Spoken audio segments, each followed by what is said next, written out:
Hey, yeah. I was talking with my wife, Chameli, in the kitchen a couple of days ago. We started off talking about, if you're feeling a bit hangdog, if you're feeling a little like, you don't want to bring other people down with that. But then she said to me, actually, it's more the other way. If you're feeling hangdog, people are usually very happy to be around you and, oh, poor you.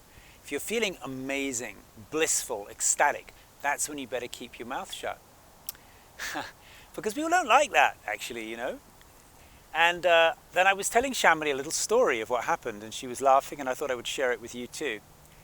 Because this summer, Chameli was away in Greece, as she usually is in the summer. She goes away for a couple of months. Yeah, a couple of months, maybe even longer. And I was alone here in the house. I finished my novel, Four Fathers. And so I was, like a bachelor for 8 weeks. So about 6 weeks into my 8 weeks of bachelorhood, which I loved, by the way, I was ecstatically happy. I was ecstatically happy when she left. I was ecstatically happy when she came back. I couldn't wait for her to leave, but I couldn't wait for her to come back. I loved to be alone. I loved to be with her.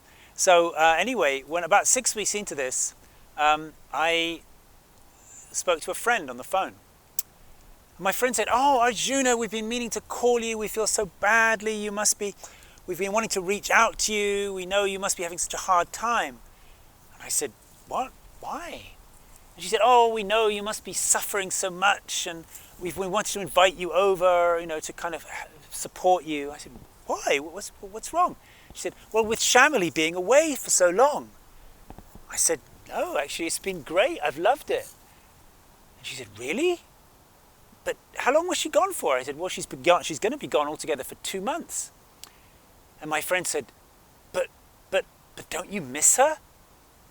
And I stopped to consider for a moment. I went, "Miss her?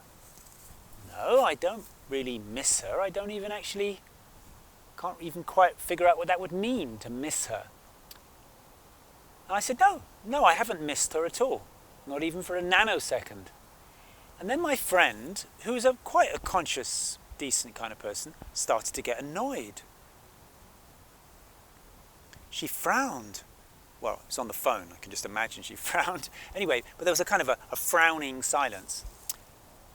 And then she said, "For most of us human beings, when somebody we love goes away, we miss them." And I said, "Okay." And I said, "But wait a minute." I'm a human being. I claim my right to be a human being. I'm just a human being who doesn't miss my wife. I'm still a human being. And then I said, what is missing? I said, missing means experiencing something that's not there, like having an experience of something that's not there. And how can you do that? You're surrounded by all the things that are here. How can you experience something that's not here? Which I suppose is a slightly unusual way of seeing things, but that's what I said. And then I said to her, that the big mistake I made was, I said, because there's so much love everywhere, which is actually my experience. There's a lot of amazing people. I have wonderful people I work with, including the lovely lady behind the camera here, and oh, she's laughing now. I'm going, ooh. And and I go to this beautiful cafe every day called Elixir, where I know everybody. I have a great time. Lots of friends. It's all yummy. I go dancing and dance with people. Life is yummy. And so I experience a lot of love. Wherever you go, there's people who like you, and you like them, and you love them, and they love you, and there's love everywhere. So I said to my friend on the phone, I said, "How can I miss her when there's so much love everywhere?" And then she got really pissed off. She said, "Oh, so I see. So you're just Arjuna, in touch with love all the time. Well, good for you." She was really annoyed. And so, it was a bit awkward, but we ended the phone call. And then I realized, maybe you don't want to say that kind of stuff. Because essentially, people don't like it. People don't like it. Even people who read lots of books about meditation and enlightenment and universal love and higher states of consciousness, and even people who do practices, when someone actually says, "No, this is great. I'm not experiencing attachment. Things are wonderful," people don't like it.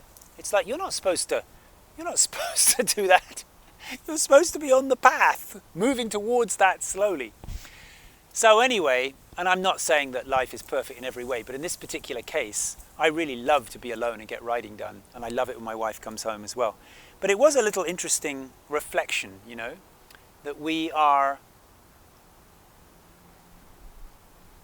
so habituated to associate relationships and love and so many other things with a certain quality of involuntary suffering. And if you're not participating in the group suffering experience, then that's not okay, and people get annoyed. What do you think? Do you always miss your partner when your partner goes away? Or do you enjoy the solitude as much as the togetherness? Let me know.